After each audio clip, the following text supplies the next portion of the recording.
Selamat pagi sahabat Alkitab yang terkasih. Marilah kita mengawali hari ini dengan melakukan perenungan akan firman Tuhan. Bacaan Alkitab kita pada hari ini berasal dari kitab 2 Korintus pasal 8 ayat 16-24. Syukur kepada Allah yang oleh karena kamu mengaruniakan kesungguhan yang demikian juga dalam hati Titus untuk membantu kamu. Memang ia menyambut anjuran kami, tetapi dalam kesungguhan yang besar itu, ia dengan sukarela pergi kepada kamu.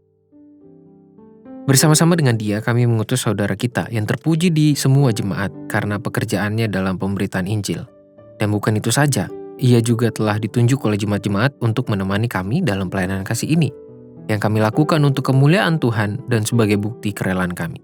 Sebab kami hendak menghindarkan hal ini, bahwa ada orang yang dapat mencela kami dalam hal pelayanan kasih yang kami lakukan dan yang hasilnya sebesar ini. Karena kami memikirkan yang baik bukan hanya di hadapan Tuhan tapi juga di hadapan manusia. Bersama-sama dengan mereka, kami utus seorang lain lagi, yakni saudara kita, yang telah beberapa kali kami uji dan ternyata selalu berusaha untuk membantu. Dan sekarang, ia makin berusaha karena besarnya kepercayaannya kepada kamu.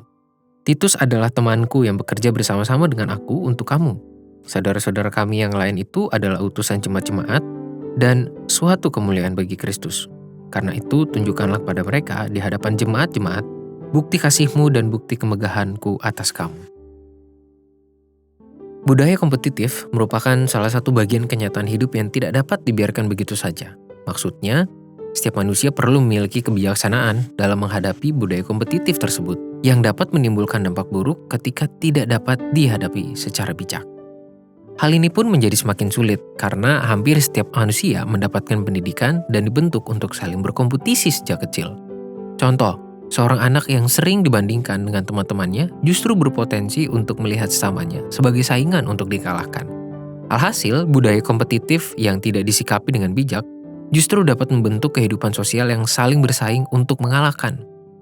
Padahal, terdapat banyak hal di tengah dunia ini yang justru akan semakin efektif ketika dilakukan dalam sebuah keharmonisan persahabatan yang saling melengkapi, bukan dalam suasana persaingan untuk mengalahkan.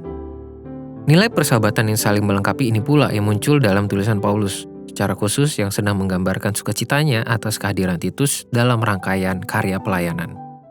Ternyata kehadiran Titus dan beberapa orang lainnya telah menjadi kekuatan tambahan bagi pelayanan yang sedang Paulus kerjakan. Paulus tidak menganggapnya sebagai saingan dalam pelayanan, melainkan sebagai anggota tubuh yang saling mendukung dan memperlengkapi pelayanan itu sendiri. Sukacita inilah yang ia bagikan kepada jemaat di Korintus dengan harapan mereka juga dapat memberikan dukungan bagi Titus.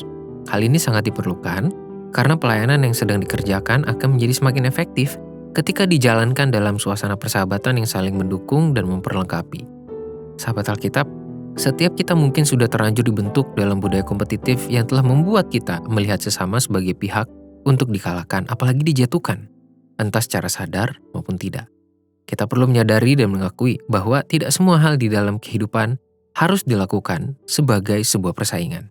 Justru, banyak hal yang perlu kita kerjakan dalam suasana persahabatan yang saling mendukung demi menghasilkan efektivitas keberhasilan bagi setiap pihak yang terkait.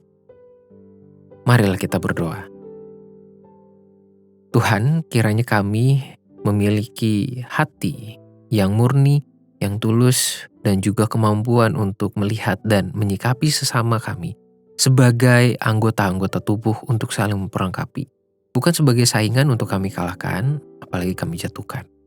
Tolong kami Tuhan untuk menciptakan suasana persahabatan ini, mulai dalam lingkungan keluarga kami, gereja kami, tempat kami bekerja, bersekolah, di tengah masyarakat, dan dimanapun Tuhan mengutus kami.